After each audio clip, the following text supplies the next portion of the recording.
సంవత్సరం నా పేరు శేష్ కుమార్. జిల్లా కలెక్టర్ కార్యాలయంలో నూతన సంవత్సరం పురస్కరించుకొని పలువురు అధికారులు జిల్లా కలెక్టర్ తమీమ్ అన్సారీకు శుభాకాంక్షలు అందజేశారు.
నిజాముద్దీన్ తబ్లీగ్ ఇస్తమా కార్యక్రమం ఒంగోలు ఐటీఐ కాలేజ్ ఆవరణలో జరుగుతుందని నిర్వాహకులు సయ్యద్ హమీద్ మీడియాకు తెలియజేశారు.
నా పేరు సయ్యద్ హమీద్, ఒంగోలు జిల్లా జిమ్మేదారు. అల్లాదే వల్ల ఈ యొక్క ఐటీ కాలేజీలో గత 6 నెలల నుంచి మనం ప్రకాశం జిల్లా మరియు నెల్లూరు జిల్లాల నిజాముద్దీన్ తబ్లీగ్ ఇస్తిమా చేయుటకు నిశ్చయించి హైదరాబాద్ పెద్దలు గురువుగారులైనటువంటి నిజాముద్దీన్ నుంచి ఇక్కడికి వస్తున్నారు. 9, 10, 11 3 రోజులు ఇక్కడ ఇస్తిమా జరుగుతుంది. ఇస్తిమాలో 1,00,000 మంది జనాభా ఇన్షాల్లా వస్తారని మనం ఆశిస్తున్నాము. ఒంగోలు జిల్లా, నెల్లూరు జిల్లా నుంచి పరలోకానికి సంబంధించినటువంటి ఎటువంటి విషయాలు జరగవు. పరలోకానికి సంబంధించినటువంటి విషయాలే ఇక్కడ జరుగుతాయి. ఎందుకు వచ్చాము ఇహలోకంలో, మనం ఏం చేయాలి, మనం ఈ జీవితాన్ని ఎట్లా గడపాలి, ఖురాన్ గురించి మొత్తం వివరంగా పెద్దలు ఎవరైతే వస్తున్నారో వాళ్ళు ప్రసంగిస్తారు. ఇలాంటి ఇస్తిమాల్లో చాలా మంది వచ్చి జీవితాలు మారిపోయినాయి. ఈ ఇస్తిమా మన ఒంగోలుకి ప్రతి సంవత్సరం చేసుకోవడం చాలా గొప్ప విషయము. ఈ ఐటీ కాలేజీలో జిల్లాకు సంబంధించినటువంటి అందరూ, మన హల్కా జిమ్మేదారులు, మసీదు జిమ్మేదారులు అందరూ జంగిల్ లాగా ఉన్నటువంటి ఈ మైదానాన్ని సొంత నిధులతో మనం చేసుకుంటున్నాము. మన గౌరవనీయులైనటువంటి ఒంగోలు ఎమ్మెల్యే గారు శ్రీ దామచల జనార్దన్ రావు గారు కూడా మంచి తోడ్పాటు ఇచ్చి మనకు ఇక్కడ అన్ని సదుపాయాలు ఏర్పాటు చేశారు. ప్రభుత్వ పరంగా కూడా నీళ్లు గాని, కరెంటు విషయంలో గాని, మున్సిపాలిటీ వాళ్ళ విషయంలో గాని, ట్రాఫిక్ పోలీసుల విషయంలో గాని అందరినీ మన ఎమ్మెల్యే గారు పిలిపించి అందరికీ వాళ్ళకి ఇన్స్ట్రక్షన్ ఇవ్వడం జరిగింది. ఒంగోలులో ఉన్నటువంటి మన ముస్లిం సహోదరులు నిలబడి ఇక్కడ ఈ పనిని పూర్తి చేయడానికి శాయశక్తుల రాత్రి అనగా పగలనగా కష్టపడి చేస్తున్నాము. అల్లా వాళ్ళందరినీ అంగీకరించుగాక. ప్రతి పల్లెటూరు నుంచి మన ముస్లిం సోదరులు ఎంతమైతే ఉన్నారో తెలుగులో కూడా ఉపన్యాసం జరుగుతుంది, ఇక్కడ ఉర్దూలో కూడా ఉపన్యాసం జరుగుతుంది. అందుకోసం అందరూ జిల్లా నలుమూలలో ఉన్నటువంటి మన ప్రకాశం జిల్లా, నెల్లూరు జిల్లా నుంచి ప్రతి ముస్లిం సహోదరుడు ఇక్కడ తప్పక హాజరవ్వాలి. ఇస్తిమాలో పాల్గొంటే మనకు పరలోక పుణ్యం లభిస్తుంది. ఇక్కడ దువా అవుతుంది. ఈ దువా కోసం ఎంతో దూరం నుంచి వస్తారు. అలాంటి దువాకు అవకాశం కూడా మనకు దొరుకుతుంది. అలా అందరూ తప్పక హాజరు కావాల్సిందిగా నేను కోరుకుంటున్నాను. మాజీ మంత్రి సిద్ధారామరావు నివాసంలో నూతన సంవత్సర వేడుకలు అంగరంగ వైభవంగా జరిగాయి. ఈ సందర్భంగా ఆయన నివాసంలో భారీ కేక్ కటింగ్ నిర్వహించారు.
Happy new year Shiva.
Maximum. It's left side.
అందరికీ నమస్కారాలు. ముఖ్యంగా 2024 సంవత్సరం పూర్తి చేసుకుని 2025 సంవత్సరంలోకి మనం ఈరోజు ఎంటర్ కావటం జరిగింది. రాష్ట్ర ప్రజలకి, మన ప్రకాశం జిల్లా ప్రజలకి అందరూ కూడా భగవంతుడు ఆయురాగ్యాలు ప్రసాదించాలని, ఈ సంవత్సరం అన్ని విధాలు కూడా ముందుకెళ్లాలని మనస్ఫూర్తిగా కోరుకుంటూ నూతన సంవత్సరం అట్లానే సంక్రాంతి శుభాకాంక్షలు కూడా తెలియపడుతుంది. అందరికీ నమస్కారం. ఈరోజు 2024 అయిపోయి 25లో అడుగు పెట్టాము. ఈ సంవత్సరం అంతా ప్రజలందరూ కూడా సుఖ సంతోషాలు, సకల సౌభాగ్యాలతో ఉండాలని నేను మనస్ఫూర్తిగా భగవంతుని కోరుకుంటున్నాను. Wish you happy new year. నూతన సంవత్సరం పురస్కరించుకొని వైఎస్ఆర్ పార్టీ కార్యాలయంలో నూతన సంవత్సర వేడుకలు అంగరంగ వైభవంగా నిర్వహించారు. ఈ కార్యక్రమం ముఖ్య అతిథిగా వైఎస్ఆర్ పార్టీ జిల్లా అధ్యక్షుడు, Darsi MLA Buchepalli Sivaprasad Reddy, ZP chairman Buchepalli Venkayamma హాజరయ్యి పలువురికి శుభాకాంక్షలు అందజేశారు. ఈ కార్యక్రమంలో YSR party Ongole assembly convener Chunduri Ravibabu, నగర పార్టీ నాయకులు కటారి శంకర్, బీసీసీఎల్ జిల్లా అధ్యక్షుడు బొట్ట సుబ్బారావు తదితరులు బాగున్నారు.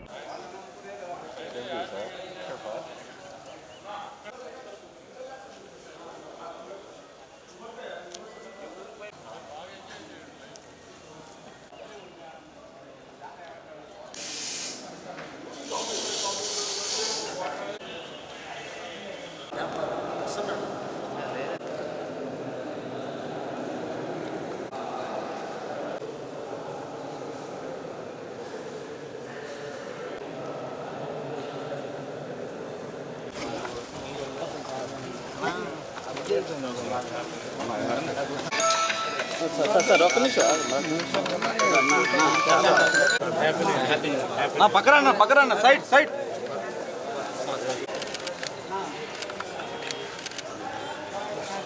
Happy new year sir. జోహార్ వైఎస్ఆర్, జోహార్ వైఎస్ఆర్, జోహార్ వైఎస్ఆర్, జోహార్ వైఎస్ఆర్.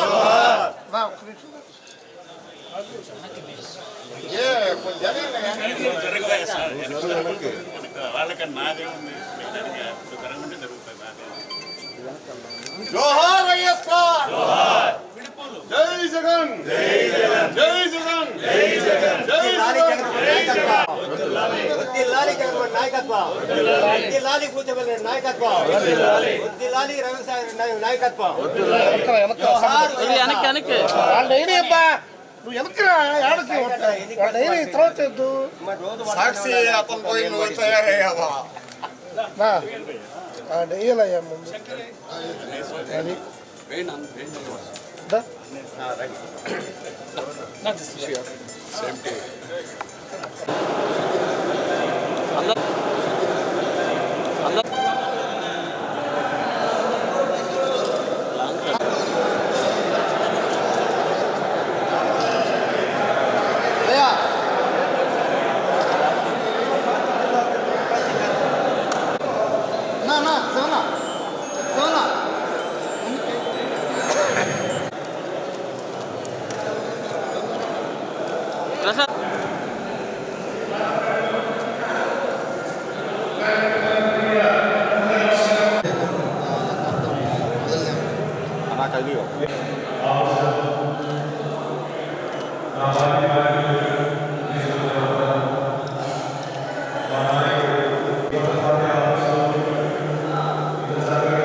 శంకర్ గారు ఒక్క నిమిషం ఆగండి.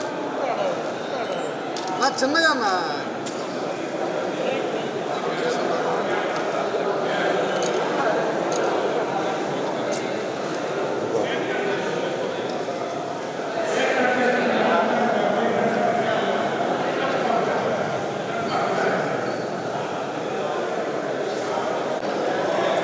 శివన్న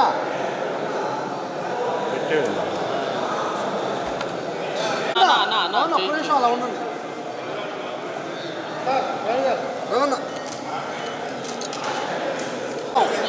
అయ్యా వెనక్కి వెళ్దాం, కొంచెం వెనక్కి.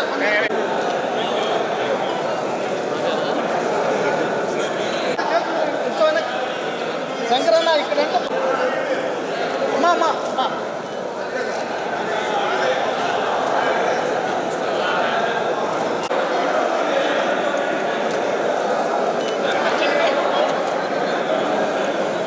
పొంగన్నూరులోని ముత్తునూరుపాడులో వెంకట శివాజీ చారిటబుల్ ఫౌండేషన్ నూతనంగా ప్రారంభించిన సందర్భంగా ఫౌండేషన్ వ్యవస్థాపకులు శివాజీ టొబాకోస్ అధినేత రాయపాటి వెంకటేశ్వర్లు రాయపాటి శివాజీ ఆధ్వర్యంలో 15 మంది నిరుపేదలకు వృద్ధులకు 2,50,000 రూపాయల ఆర్థిక సాయం చేశారు. ఈ సందర్భంగా నిరుపేద విద్యార్థులు అనారోగ్యంతో ఇబ్బంది పడుతున్న వృద్ధులకు చెక్కులు పంపిణీ చేశారు. ఈ కార్యక్రమానికి ముఖ్య అతిథిగా ప్రముఖ రచయిత పాడిబండ ఆనందరావు హాజరయ్యారు. ఈ కార్యక్రమంలో రావుకొండ మాజీ సర్పంచ్ కట్టా సింగయ్య, రాయపాటి అంకయ్య, బత్తిన సుధాకర్రావు, మేకల రామాంజనేయులు, అయినంపూడి వెంకట నరసింహులు, మానేని సుబ్రహ్మణ్యం, కొమ్మనబోయిన పిచ్చయ్య, రాయపాటి నాగేశ్వరరావు, రాయపాటి సీమన్ తదితరులు హాజరయ్యారు.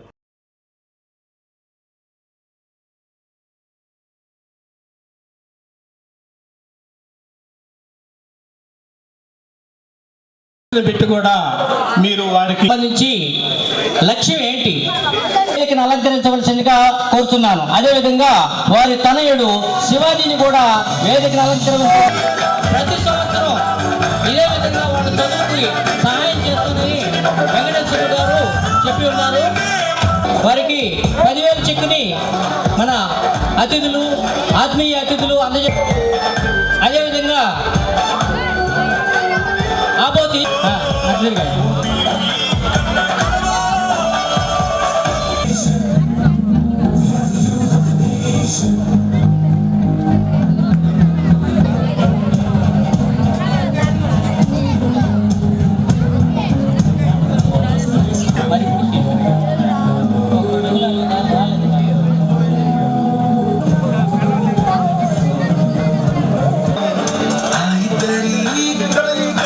గోళ దేవదానం ఫోటోలో ఉన్నారు. శివాజీ గారు కూడా ఫోటోలో ఉన్నారు.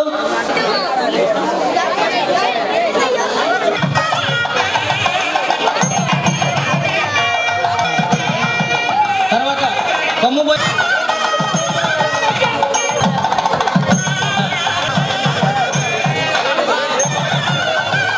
ఈ ఫౌండేషన్ అసలు నిర్మించడానికి కారణం నేను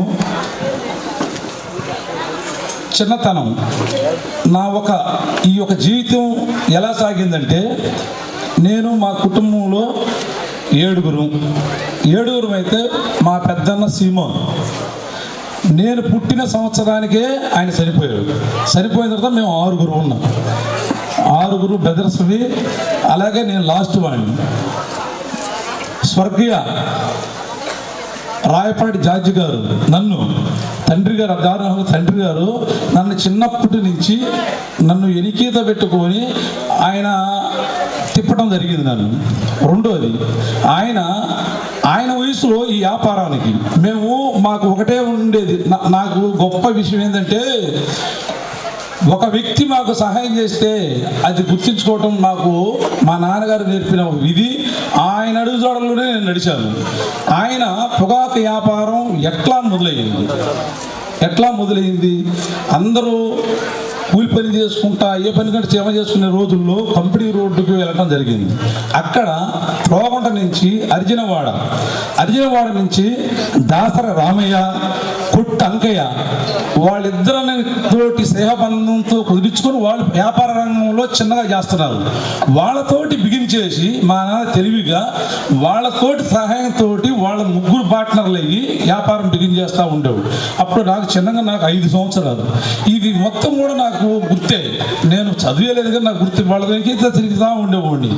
అలాగా మా నాన్నగారు ఎనికిత తిరుగుతూ ఉండే సమయంలో ప్రతిదీ కూడా ఇంట్లో లాస్ట్ రోడ్డుగా నేను మా నాన్నగారు ఎనికితే ఉండేవాడిని. ఈ సహాయ కార్యక్రమం నాకు ఎలా వచ్చిందంటే, మా నాన్నగారు ఆ రోజుల్లోనే డబ్బులున్నా కానీ ఏమి ఆస్తులు ఏమి కొనలా. ఇంట్లో పెట్టుకుని సాయంత్రం ఒకటి 6 పిల్లల్ని సాగు చంద్రీయటం, ఇబ్బంది లేకుండా చూడటం. ఎవరైనా పెళ్ళిళ్ళు ఏదైనా చేసుకుంటుంటే అడిగితే కాదనకుండా ఇచ్చేవాడు. అది తెచ్చిచ్చేది కూడా నేను చిన్న వయసులో. అది చూస్తా పెరిగాను నేను. అదే నాకు అదొక మెమరీ నాకు. అట్లా చేసుకున్న క్రమంలో ఇక నేను ఏదో కష్టపడ్డాను, కూలి పని చేసే క్రమంలో నాకు 18 వయసు వచ్చింది. నాకు అంతా మా నాన్నగారు నేర్పింది ఒక ఎత్తు అయితే, నాకు 18 వయసు వచ్చిన తర్వాత ముందుగానే మా కుటుంబంలో వ్యాపారం బిగిన్ చేశాడు. అంకీ బిగిన్ చేసిన మా నాన్న తర్వాత అంకీ తర్వాతే మా కుటుంబానికి ఒక విధి వచ్చింది. నా 18 వయసులో పిలిచి నన్ను ఫస్ట్ మా నాన్నగారు నన్ను తీసుకెళ్ళిన స్టెప్ ఒకటైతే, మా అన్నగారి అంకయ్య నన్ను ఆ ఊళ్ళు విలేజ్లోకి ఎనికిత పెట్టుకొని తిప్పడం జరిగింది. ఎప్పుడైనా ఒక కాన్సెప్ట్ నేను ఆలోచించానంటే దాన్ని ఏది ఏమైనా తెలియకపోయినా కానీ నిర్ణయం తీసుకుంటాను నేను. ఈ ఒక కార్యక్రమం, ఈ సేవా కార్యక్రమం చేసుకుంటా వస్తున్నా. నా వయసు ఇప్పుడు 51 సంవత్సరం. మహా ఎన్నాళ్ళు మనిషి జీవిస్తే, మహా గట్టిగా దేవుడు ఆశ్రయిస్తే 20 సంవత్సరం, లేకపోతే ఎప్పుడు ఉంటామో కూడా తెలియదు. అందుకనే నాకు ఈ కొద్ది వయసులో నేను ఒక కూలీ మనిషిగా ఎదిగినోడికి ఈ స్థాయికి ఒక విధికి ఇంత వ్యాపారం ఇంత శక్తినిచ్చినందుకు నేనేం చేయాలి? ఈ జన్మకి ఏదో ఒక రుణపడి ఉండాలి. ఈ రుణపడి ఉండాలంటే ఏం చేయాలా? ఒకటే, ఇప్పుడు ఈ యొక్క చిన్న కార్యక్రమం నాతోనే పోకూడదు. నేను కష్టపడి సంపాదించి ఇచ్చాను. అందుకనే మా పిల్లలిద్దరితోటి నేను మాట్లాడటం జరిగింది.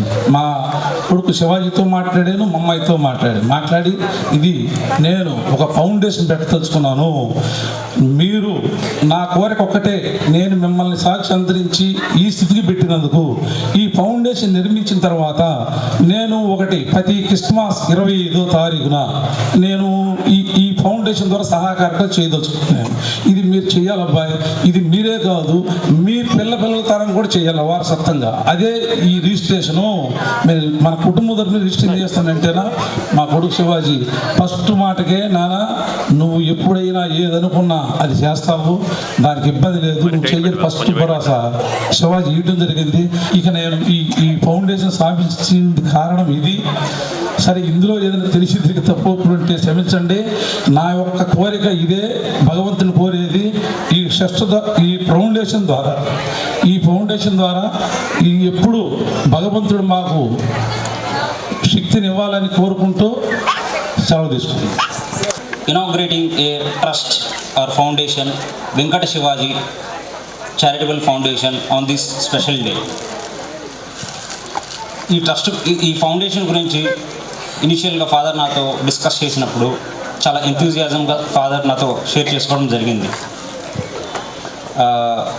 And I felt more nostalgic when the videos playing, because నేను చిన్నప్పటి నుంచి చూస్తున్నాను. నా 5th age and 10th age and 15th age and 20th age and 25th age నాన్న తగినంత సహాయం చేసుకుంటూనే వస్తూ ఉన్నారు. It gives me more inspiration to me, I feel. And he did more food saver programs, and he constructed a small school for small children. My father is my role model because I grew up by seeing his programs. It is a small or medium, and నేను ఈ ట్రస్ట్ని ఇంకా సహాయం చేయాలని నా ఈ చిన్న వయసు నుంచి నేను చూస్తున్నా కాబట్టి నాకు చేసిన ఈ సేవా కార్యక్రమాన్ని నేను ముందుకు తీసుకెళ్ళాలని ఇంకా ఫ్యూచర్లో నేను కోరుకుంటున్నాను. And thank you so much. తాను సహాయ కార్యక్రమాలు చేయటం కాకుండా తన బిడ్డను కూడా అదే బాటలో పయనింపజేయాలని ప్రయత్నం చేస్తున్నాడు వెంకటేశ్వర తమ్ముడికి. ఇది చాలా అరుదైన విషయం. ఆ బిడ్డకి కూడా ఆ లక్షణాలు ఇచ్చినందుకు నేను హృదయపూర్వకంగా అభినందిస్తూ, ఆయన ఈ సంస్థ తాను ప్రాస్పర్ అవ్వాలని, ఇంకా గొప్ప స్థానానికి వెళ్ళాలని నేను కోరుకుంటూ, ఇవాళ ఈ ఫౌండేషన్ స్థాపన తమ్ముడు వెంకటేశ్వర్లు చేయడం ఎంత విశిష్టం అంటే, రాష్ట్రంలో ఉన్నాయో లేవో నాకు తెలియదు కానీ మన జిల్లాలో మాత్రం లేవు. ఒక అట్టడుగు సామాజిక వర్గం, పేదవర్గం నుంచి వచ్చి కాస్త సంపాదించుకొని, ఇదేమీ బిలియనీర్ కాదు, లేకపోతే అంబానీ కాదు, మన రాష్ట్రంలో ఉన్నటువంటి, మన చుట్టుపక్కల ఉన్నటువంటి అనేక మంది డీలర్ల కంటే చిన్నవాడు అయినా తనకు మాత్రం ఆ హృదయం వచ్చింది ఒక ట్రస్ట్ పెట్టాలి అంటే.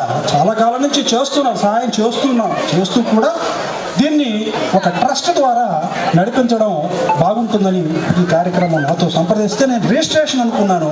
ఎవరో మంచి సలహా ఇచ్చారు, ఎవరో అక్కడ రిజిస్టర్ రాష్ట్ర ఫౌండేషన్ అనే పేరు పెట్టుకున్నాడు, వెంకట శివాజీ ఫౌండేషన్. ఆ ఎంబలం కూడా సహాయం చేయందించేటువంటి ఎంబలం అద్భుతంగా ఉంది. ఈ కార్యక్రమం ఇది ఇట్లాగా ఇంకా కొనసాగాలని నేను హృదయపూర్వకంగా కోరుతూ, తాను మరణించిన తర్వాత కూడా తన ముందు తరాలు పలానా వాడు ఉన్నాడయ్యా ఈ కార్యక్రమాలు చేశారు అనేటువంటి ఆ గుర్తింపు తెచ్చుకోగలిగినటువంటి గొప్ప కార్యాలు చేసే మనసు కొద్దిమందికే ఉంటుంది. అలాంటి వాళ్ళకు కాస్త ఆ సంపద సమకూరడం కూడా ఒక గొప్ప విషయం.